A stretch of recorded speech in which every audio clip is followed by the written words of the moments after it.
Si nunca te topaste con el término guro, entonces bendito seas, dulce e inocente amigo mío. Yo tampoco lo había hecho. Eso fue hasta que me crucé con este video bien presentado del investigador de internet en el que cubría el misterio de Dissected Chan. Y aunque es una publicación fantástica y definitivamente vale tu tiempo, casi desearía no haber profundizado más en ello. Porque, como su nombre sugiere, este misterio en particular es uno de los agujeros de conejo más perturbadores en línea con los que me he encontrado. Ahora intentaré cubrir el caso por mi cuenta, aunque créeme, este no es para los débiles de corazón. Para dar contexto, Guro, o Ero-guro, surgió como un movimiento artístico japonés en los años 20 y 30, y originalmente existía para romper límites. La palabra guro en sí es una interpretación japanglish de la palabra grotesque, grotesco. Como probablemente ya adivinaste, los artistas creaban piezas inquietantes y sangrientas para explorar temas vinculados a la historia de la nación. Para los años 60 y 70, el estilo fue adoptado por cineastas y mangakas que querían expresar creativamente tanto el lado vil como el carnal de la naturaleza humana. En años más recientes, el movimiento ha evolucionado, o involucionado, según tu punto de vista, convirtiéndose en un subgénero muy de nicho en línea, con personas compartiendo imágenes de personajes de manga ensangrentados y desmembrados. Pero, aunque muchas personas interesadas en el guro son simplemente fans de la estética macabra, otras están más interesadas en la parte ero del movimiento, con el ero siendo, bueno, lo que sea que más te guste, dejémoslo así. Siguiendo la regla 34, pequeñas comunidades de personas realmente obsesionadas con waifus de anime sin vida han surgido por todo internet. Aquellos que se toman el término almohada corporal demasiado literal. Entra Guro-chan, el tablón de imágenes en línea creado para ambos tipos de conocedores del guro. Después de lanzarse en 2004, rápidamente se convirtió en el mayor centro para este tipo de material, con usuarios publicando sus creaciones originales para que otros las disfrutaran. Y aunque suene como un lugar para que los amantes del snuff se reúnan, debo recalcar que la mayoría de su base de usuarios no tiene absolutamente ningún interés en horrores de la vida real. De hecho, desde su inicio, el sitio ha tenido una regla firme: nada de imágenes reales, solo arte. Sin embargo, el 15 de noviembre de 2007, un usuario anónimo rompió esa regla. En un post titulado Eye in Mouth Goal, el OP compartió una colección mórbida de 10 fotos, imágenes que mostraban a una joven fallecida sobre una camilla de acero, quien desde entonces se conoce como Dissected Chan, o DC para abreviar. Las fotos muestran su torso abierto, con los órganos expuestos y el cerebro removido. Otro cuerpo, masculino, puede verse en la misma mesa, en dirección opuesta, con los pies cerca de su cara. Ella parece extremadamente fresca, al punto de casi parecer viva. Ojos abiertos pero vacíos, boca entreabierta, piel cerosa. Ciertas imágenes muestran que parece mirar directamente a la cámara, con una toma particularmente escalofriante siendo un primer plano de su rostro con uno de sus ojos metido en la boca. De ahí el título del hilo. Otra muestra al camarógrafo insertándole agujas. Pero esas no son las peores. No, las peores son aquellas en las que el fotógrafo se muestra a sí mismo abusando sexualmente de los restos de la mujer. Los moderadores de Guro-chan eliminaron el hilo casi de inmediato y prohibieron permanentemente al usuario del sitio. Pero apenas 5 minutos después de aparecer en Guro-chan, el OP volvió a publicar las imágenes en la infame Board Random B de 4chan. Ahí dio una explicación más detallada. ¿Alguna vez quisiste ver cómo se ve el Ero-guro en la realidad? Esta pobre chica murió apenas ayer. Su nombre era Alex. Tenía 19 años y murió de... Así que jugué un poco con su cuerpecito muerto. Ella no se quejó en absoluto. El post concluyó: me estaba riendo por dentro cuando le entregué el cuerpo a sus padres. Estaba toda limpia y con maquillaje como si estuviera viva. Ellos estaban atónitos por su muerte. Una tragedia y yo riendo por dentro. El post original en Guro-chan ya no existe, con los moderadores y la comunidad dejando claro que no querían tener nada que ver con imágenes reales de muerte. Pero el post de B, ese todavía estaba accesible hasta el 14 de abril de este año, cuando 4chan fue derribado repentinamente tras un hackeo por parte de un tablón rival.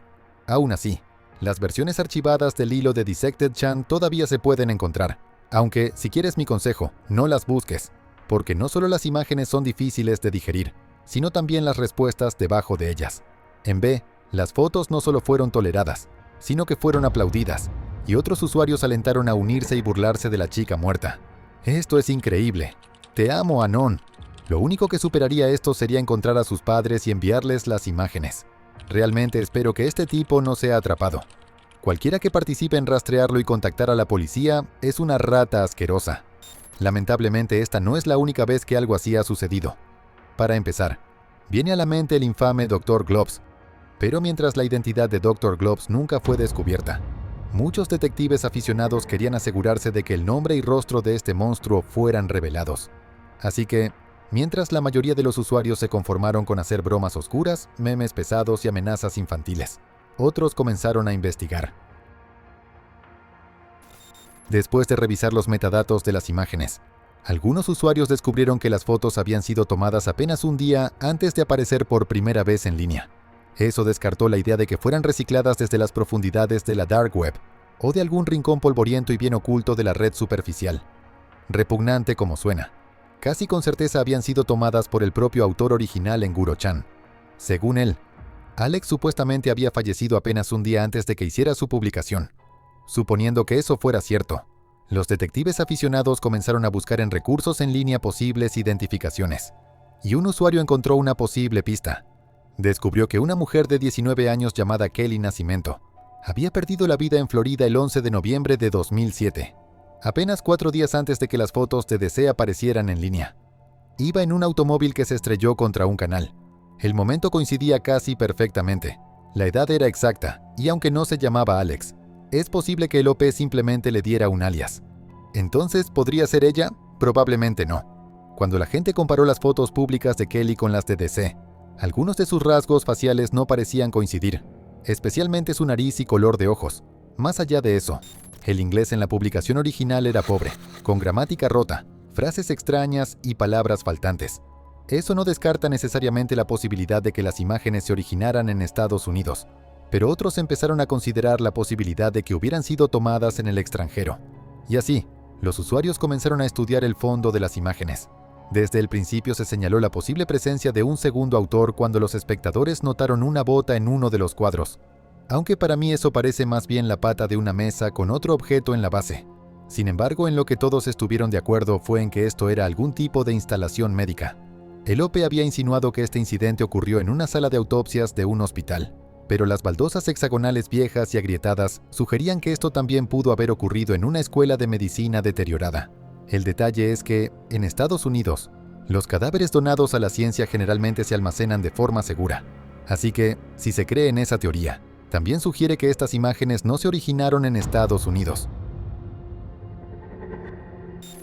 Muchas personas que vieron la publicación original parecían tener la impresión de que habían sido tomadas en algún lugar de Europa, que la mujer era de Europa del Este y que el OP era holandés. Cómo llegaron a esas conclusiones sigue sin estar claro, ya que el post de Guro-chan fue completamente borrado. Pero siguiendo con esa teoría europea, ¿podrían estas fotos haber sido tomadas en el Reino Unido? Verás, algunos usuarios comenzaron a preguntarse si este no era un caso aislado, sino en realidad la obra de un reincidente. Y había un sospechoso particularmente vil que coincidía con la línea de tiempo: David Fuller, un asesino convicto que operó en Royal Tunbridge Wells, Inglaterra. Fuller fue responsable de quitarle la vida a 2 mujeres en 1987, Wendy Null, de 25 años, y Caroline Pierce, de 20, a quienes estranguló tras irrumpir en sus respectivos hogares. Tardaron 23 años en que los avances en ADN lo vincularan con sus asesinatos. Durante esos años de libertad, trabajó como electricista y eventualmente consiguió trabajo en 2 hospitales locales, interpretando el papel de un hombre de familia tranquilo y ordinario. Sin embargo, cuando fue arrestado en 2020, los oficiales descubrieron 4 discos duros secretos escondidos en su casa, pegados detrás de una cómoda, y lo que encontraron en esos discos les revolvió el estómago. Entre 2007 y 2020, Fuller había acumulado una colección abominable de material, imágenes de sí mismo abusando de 101 cuerpos femeninos, con edades de entre 9 y 100 años. Y sea lo que sea que estés imaginando que hacía con ellos, créeme, es peor. Usaba su tarjeta para entrar a las morgues de los hospitales durante sus solitarias guardias nocturnas, y con todos los empleados fuera. Era libre de cometer actos indescriptibles con los cuerpos mientras los grababa en cámara. Los discos duros contenían miles de fotos y videos que él mismo se había tomado violando los cuerpos, algunas capturadas apenas unos días antes de su detención, así como millones de otras imágenes que había descargado de internet. 9 oficiales tardaron 5 meses en revisar todo su contenido. Y sinceramente, mi corazón está con ellos. De forma perturbadora, la colección de Fuller había sido clasificada en carpetas con títulos como Necrolord y Best of the 2000s. Otras simplemente estaban etiquetadas con los nombres de las mujeres a las que había profanado, nombres que había obtenido espiando sus expedientes médicos. Investigaciones posteriores mostraron que Fuller había investigado meticulosamente a cada una de sus víctimas en línea, navegando por sus redes sociales para hacerse una idea de quiénes habían sido en vida. Frente a la monumental evidencia, Fuller se declaró culpable de los asesinatos de Wendy y Caroline, así como de crear y poseer su retorcido contenido. Se le impuso una condena de por vida, lo que significa que nunca será liberado. En sus palabras finales durante la sentencia, la jueza Chima Grama dijo: «Entre aquellas a las que abusaste había mujeres que llevaron vidas plenas y ricas. Eran las mejores. Una había cruzado sola el Atlántico en un avión de hélice vía Islandia. Otra era una esquiadora talentosa. Una había trabajado en Bletchley Park. Varias habían trabajado en profesiones difíciles como la enseñanza o en el NHS, cuidando a otros y velando por los intereses de sus estudiantes, clientes y pacientes. Y todas tenían familias a las que nutrían y amaban. Algunas pasaron sus últimos días sufriendo, ya fuera por enfermedad o por la vejez, pero no perdieron su dignidad hasta que tú decidiste arrebatársela. La depravación de lo que hiciste tanto a quienes asesinaste como a quienes profanaste después de su muerte revela que tu conciencia está quemada. Es casi imposible creer que un solo hombre pueda causar tanta miseria a tantos como tú lo has hecho. Pero lo hiciste, y en consecuencia estás pagando el precio que la justicia humana puede imponer: el resto de tu vida mortal en prisión». Todas las imágenes encontradas en los discos duros de Fuller fueron destruidas posteriormente. Los nombres de la mayoría de las víctimas de Fuller han sido descubiertos desde entonces, aunque hasta hoy las identidades de 10 de ellas siguen sin conocerse. Entonces, ¿podría Dissected Chan ser una de las víctimas no identificadas de Fuller? Bueno, dado que él comenzó a documentar sus actos enfermizos en 2007 y que las imágenes aparecieron por primera vez en Guro-chan en noviembre de ese mismo año, muchos sospechan que el OP responsable de subirlas pudo haber sido Fuller mismo, o al menos alguien con quien compartió las imágenes. Sin embargo, en mi opinión, David Fuller no estuvo detrás de este conjunto particular de imágenes, y no solo por el inglés roto en la publicación de Guro-chan, que él fácilmente pudo haber fingido. Antes que nada, Fuller era un electricista oportunista, no alguien con experiencia médica. Dado que el cuerpo de DC estaba en un estado intermedio de autopsia, con su cerebro removido y los órganos expuestos, para que Fuller hubiera tomado estas imágenes tendríamos que creer que un profesional médico la dejó así toda la noche, en lugar de concluir su trabajo y guardarla. Claro, Fuller podría haber entablado amistad con alguno de los miembros del personal médico y convencerlos de que le permitieran tomar las fotos, pero dudo mucho que un médico arriesgara su trabajo por la perversión de alguien más. Es mucho más probable que quien realizaba la autopsia tomara estas imágenes y jugara con el cuerpo él mismo. Lamentablemente, si algo hemos aprendido a lo largo de los años es que hay muchísimas personas abominables por ahí. Además, esas no me parecen las baldosas que encontrarías en un hospital del Reino Unido, particularmente no en un área acomodada como Tunbridge Wells, pero estaré feliz de que alguien me corrija al respecto. Hasta donde sé, Fuller también guardaba su tesoro de contenido macabro para consumo privado, ya que no hay mención de que compartiera sus imágenes en línea, aunque, dada la naturaleza anónima de ambos sitios Chan, por supuesto que no podemos descartar esa posibilidad. A pesar de todas las investigaciones a lo largo de los años, nadie ha logrado averiguar definitivamente quién era la mujer en las fotos de DC, ni la identidad de quien las publicó en Guro-chan en primer lugar. Pero lo que hace que esta historia sea verdaderamente escalofriante no es solo el horror que se compartió, ni el hecho de que nunca se hizo justicia. Es la forma en que estas imágenes fueron consumidas con tanta ligereza, casi con deleite, por extraños anónimos en línea. Y en los años desde entonces, las cosas no han cambiado. Apenas el mes pasado, poco antes de que el sitio se apagara, surgió otra foto en la Board B, mostrando a una supuesta mujer vietnamita que claramente acababa de ser masacrada dentro de un dormitorio, junto a una hoja de papel con la fecha, hora y el nombre de la Board escritos en ella, confirmando la autenticidad de la foto, y la respuesta general: bromas pesadas, reposts y aprecio. Igual que con DC, la publicación fue tratada como una especie de anécdota o leyenda de internet para recordar con cariño. Y eso dice mucho sobre quiénes son realmente algunas personas detrás de puertas cerradas, donde pueden esconderse tras un teclado. Imagina revisar tu bandeja de entrada y encontrar un correo electrónico de alguien de quien nunca has oído hablar. Alguien con un nombre particularmente inusual. Lo abres por curiosidad, y adjuntos hay docenas de videos, PDFs, JPGs y PNGs, todos llenos de temas extraños, frases crípticas y mensajes raros que a veces suenan como una confesión. ¡Felicidades! Acabas de ser Todd's Honeychurched. Hace unos 6 años, el usuario SubSub30 dejó una publicación en r/fake names con 2 simples palabras, Todd's Honeychurch. Mientras que la mayoría de los nombres en ese subreddit son simples ocurrencias soñadas por usuarios al azar. SubSub, en realidad había encontrado el nombre de Toots en su bandeja de entrada, y supuso que era un alias. Encontró inusuales los contenidos del correo, así que decidió publicar el nombre de Toots en el subreddit, con la esperanza de que alguien respondiera con alguna respuesta. Sin embargo, la publicación no recibió atención, y quedó dormida en el sitio. Eso fue hasta años después, cuando, de la nada, otras personas comenzaron a responder al hilo, diciendo que ellas también habían recibido correos extraños de alguien con exactamente el mismo nombre.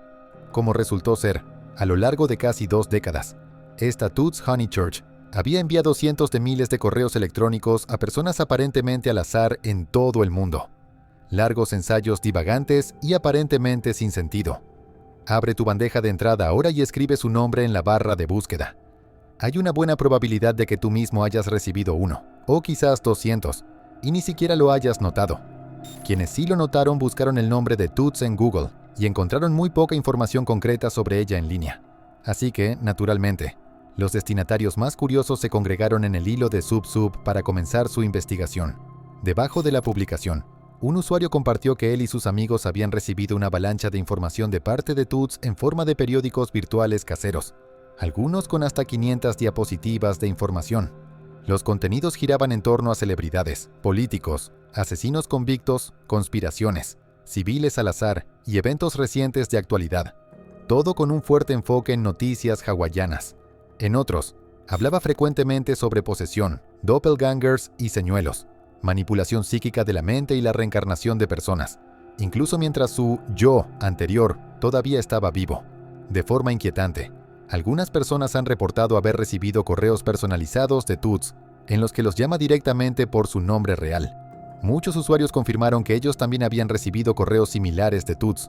Uno dijo que su novia incluso había recibido un currículum de Toots, quien aparentemente estaba intentando postularse para un trabajo. Sin embargo, en lugar de un currículum vitae, el archivo adjunto estaba lleno de notas sobre una serie de asesinatos en los años 70. Quienes han intentado responderle a Toots para obtener respuestas nunca han recibido contestación. Leyendo algunos de los adjuntos de los correos de Toots, he notado que menciona repetidamente que antes trabajó como oficial federal de seguridad en un aeropuerto, pero afirma haber sido vigilada, capturada y forzosamente desaparecida entre 2006 y 2015. También habla frecuentemente sobre personas hawaianas, portuguesas y japonesas, que parecen compartir el mismo linaje que ella, y menciona a miembros de su familia y excompañeros de clase. Después de investigar a cada persona mencionada, puedo confirmar que todos son personas reales con vínculos genuinos con Toots. Estos nombres aparecen una y otra vez en sus correos, mezclados con sus otros pensamientos y reflexiones, algunas filosóficas, otras paranoicas, la mayoría incomprensibles. En serio, si la dislexia fuera contagiosa, así es como la atraparías. Lo que sí tiene sentido, sin embargo, son las largas listas de nombres y direcciones de correo que comparte, muchas vinculadas a instituciones gubernamentales, empresas y la prensa, aunque la mayoría pertenecen a ciudadanos comunes. Estamos hablando de decenas de miles de direcciones de correo aquí, y si alguna vez has recibido un correo de Toots, probablemente la tuya también esté entre ellas. Pero, ¿por qué y cómo fueron todas estas personas seleccionadas? En palabras del usuario de Reddit 1Sprinkles, 1894, trabajo para una organización en Hawái con seguridad informática de primer nivel, correos no publicados en un servidor privado, VPN Global Protect, y todos recibimos regularmente los correos de Toots Honeychurch. Y no es como si los correos se enviaran completamente al azar. El youtuber Kalaki hizo una investigación profunda sobre el misterio de Toots Honeychurch hace relativamente poco. Aproximadamente una semana después de publicar su video, recibió múltiples correos de la propia Toots, lo que indica que efectivamente había visto su video y le había enviado mensajes de forma activa. Aunque, como con toda su otra correspondencia, el contenido parecía más una ensalada de palabras que pensamientos coherentes. Lo que sí sabemos es que los correos son enviados desde docenas de direcciones diferentes, todas comenzando con las mismas 4 letras, TON, con la T presumiblemente por Toots y el HON por Honeychurch. De manera extraña, algunas de ellas son cuentas de mail.ru, un servicio de correo ruso que hoy en día se usa muy poco. Al escribir su nombre en Google, aparecen varias cuentas de redes sociales vinculadas a Toots Honeychurch, LinkedIn, Twitter, TikTok, y 2 cuentas separadas en YouTube. Cabe señalar que no muestra su rostro real en ninguna de ellas, usando en su lugar fotos de Adriana Lima y otras modelos como imágenes de perfil. Usa frecuentemente esta foto en particular, quizá porque, como dice en uno de sus correos, en Silicon Valley, las Honeychurch bien portadas son 100% blancas, con cabello rubio y ojos azules. Y más tarde alude a haber renacido en Silicon Valley. Al menos, eso creo que es lo que está sugiriendo. Mirando más a fondo, podemos encontrar su página de Instagram, donde actualmente tiene cerca de 23,000 seguidores, y en la que anteriormente solo seguía a una persona, un hombre llamado Mike Miske. Para quienes no lo sepan, Mike Miske Jr. era un líder del crimen organizado en Honolulu, condenado por múltiples cargos graves, incluidos racketeering y el supuesto asesinato de Jonathan Fraser. Sin embargo, Miske fue encontrado muerto bajo custodia apenas días antes de su sentencia. De manera inquietante, Toots lo menciona en varios de sus correos, afirmando que su caso debería ser desestimado porque, y cito, los 4 hijos del asesino serial de 1978 ya aprendieron cómo mover a las personas incontrolablemente, eliminar a otros. Sí, es difícil descifrar gran parte de lo que escribe, pero después de leerlo repetidamente creo que ella cree que ciertas personas pueden controlar los pensamientos, acciones e incluso condiciones de otras, obligándolas a terminar con sus propias vidas contra su voluntad, o implantando enfermedades en ellas mediante maldiciones o hechizos. Una cuenta más reciente en Reddit que apareció bajo su nombre, y que desde entonces ha sido eliminada. Dejó una plétora de publicaciones bajo un solo hilo sobre Mike Miske, hablando sobre cómo teme que ella pueda ser la siguiente. Así que, aparte de ser una persona profundamente involucrada en el caso de Mike Miske, y que ama, o tal vez incluso odia a Jason Momoa, ¿quién es Toots Honeychurch? Bueno, aunque su nombre suena completamente inventado, curiosamente, es una persona real. Aunque nació como Trudy Rosa Honeychurch, en uno de sus adjuntos compartió una foto de su identificación oficial, confirmando que desde entonces cambió su nombre legal completo a Toots Honeychurch. En 2016, Toots incluso se postuló como candidata demócrata al Senado en Hawái. No ganó, obteniendo apenas el 1% de los votos, pero su candidatura está documentada públicamente y acompañada de esta imagen de baja calidad de ella. Como parte de su campaña electoral en 2016, Toots lanzó un sitio web titulado Miss Toots Honeychurch for US Senate, Hawái. En el texto que lo acompaña escribe: antes de dormir, durante la leche con galletas, con tecnología, una computadora, me presentaba ante diferentes universidades educativas de directorios completos de personal alrededor del mundo. Me presentaba, dónde vivo, mi dirección, mi trabajo, mi respuesta personal sobre todo. Me he presentado, enviando correos electrónicos a universidades educativas con los directorios completos del personal, entre más de 1,000 profesores en cada universidad. 300 universidades diferentes y repetidas por mes desde 2008 hasta hoy. He enviado correos a la Universidad Yarmouk en Jordania más de 500 veces, a la Universidad King Abdulaziz en Arabia Saudita, a la Academia Militar de Malasia llamada Universidad Nacional de Defensa de Malasia. He llegado a Stanford, Oxford, Yale, Princeton y otras numerosas universidades distinguidas más de 500 veces, con preocupaciones personales directamente a todos los directorios del personal. Así que, ahí tenemos una explicación de por qué tantos individuos comunes están recibiendo los correos de Toots. Ha estado haciendo spam a departamentos universitarios completos, enviando correos no solo a los miembros del personal, sino probablemente también a los estudiantes. Y ha estado haciendo esto, aparentemente, para que se enteren de sus preocupaciones personales. En cuanto a cuáles son esas preocupaciones, algunas personas creen que los mensajes son cifrados, que la primera letra de cada línea en sus correos forma un mensaje codificado, y que está intentando advertirle al mundo sobre una conspiración gubernamental, sin activar los programas de vigilancia en línea.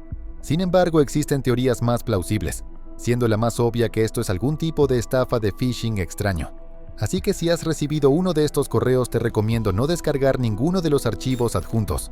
Además de eso, dado su apellido Honeychurch y su alusión anterior a los 4 hijos del asesino serial de 1978, algunas personas se apresuraron a vincularla con la víctima del asesinato de Bear Brook, Marlies Honeychurch, cuyo cuerpo fue encontrado enterrado junto a 3 niños, 2 de ellos suyos, en New Hampshire. Los 4 desaparecieron en 1978, aunque no fueron encontrados sino hasta muchos años después, y no fueron identificados sino hasta 2019. Una de las víctimas aún permanece sin identificar, aunque nunca se ha confirmado oficialmente. Sus vidas ciertamente fueron terminadas por Terry Rasmussen, quien también es sospechoso de estar detrás de la desaparición de Denise Bowden, y quien fue condenado por el asesinato de su esposa, Jun Sang-jun, considerando que Toots ha hecho repetidas referencias al incidente de Bear Brook en sus correos, diciendo cosas como «Los Honeychurch no pertenecen a New Hampshire», y compartiendo diapositivas como esta, que incluye a todas las víctimas de Rasmussen. Muchos piensan que ha estado enviando correos masivos para crear conciencia sobre los asesinatos de sus familiares, aunque debido a su pobre estado mental, no ha podido transmitir ese mensaje de manera coherente. Probablemente no ayuda que acuse a su excompañero de clase, ahora decano en las Kamehameha Schools, Lanakila Niles, de ser la reencarnación de Rasmussen y de afirmar que él y su pareja son líderes de un culto mormón. Aunque Toots bien podría estar relacionada con las víctimas de Bear Brook, eso sigue sin confirmarse. Y por lo que sabemos, los correos son simplemente la huella digital de una mujer que sufre una enfermedad mental y que se ha insertado a sí misma en el caso. Como muchos han sugerido, las divagaciones de Toots indican que podría sufrir de esquizofrenia o psicosis, aunque, por supuesto, para afirmarlo con certeza sería necesario un diagnóstico profesional. La última teoría que vale la pena explorar es que estos correos están siendo enviados por un bot, uno que suplanta a la verdadera Toots Honeychurch, ya sea como un intento de entrenar un modelo de inteligencia artificial, o como el inicio de un extraño ARG, juego de realidad alternativa. Eso ayudaría a explicar los textos que derriten la mente, y la enorme cantidad de correos que se están enviando. Sin embargo, me inclino a creer que todos han sido escritos por una persona real. Aunque confusos, hay un hilo conductor definido en ellos, una organización en medio del caos, por así decirlo.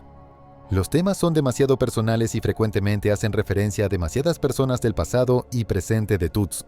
Entonces, ¿es Toots Honeychurch una denunciante, una profeta digital, una voz perdida clamando en el vacío? ¿O simplemente alguien con una computadora, una misión y sin un botón de apagado?